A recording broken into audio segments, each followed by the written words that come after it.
আগে একদিন মহাপ্রভু চলছেন সমুদ্রে স্নান করতে। এমন সময় পথের মাঝে একটি পুষ্পোদ্যান দেখে তিনি সেদিকে ধেয়ে চললেন।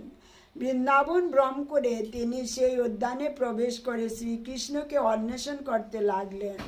রাসলীলা শ্রী রাধা সহ অন্তরিত হলে সখীরা যে শ্লোকটি পাঠ করে শ্রীকৃষ্ণকে খুঁজেছিলেন, তিনিও সেই শ্লোক পাঠ করতে লাগলেন।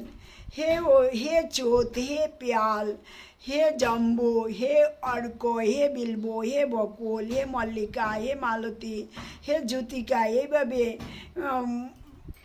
ক্রন্দন এইভাবে করতে করতে ক্রন্দন শুরু করলেন। বাহ্য জ্ঞান হারিয়ে ফেলছেন। এই অবস্থা দেখে স্বরূপ তখন গীত আরম্ভ করলেন। স্বরূপকে বললেন, গীত গাও, গীত গাও। স্বরূপ তখন গীত গোবিন্দের সেই গীতটি গাইতে লাগলেন।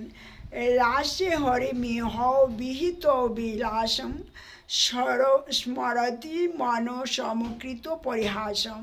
শ্রী রাধিকা বিশাখাকে বলেছেন, হে সখী, শারদীয় রাসে যিনি আমার সঙ্গে বিবিধভাবে বিলাস করেছিলেন, সেই পরিহাস নিপুণ শ্রীকৃষ্ণকে আমার মন স্মরণ করছে। জয় শ্রী রাধে।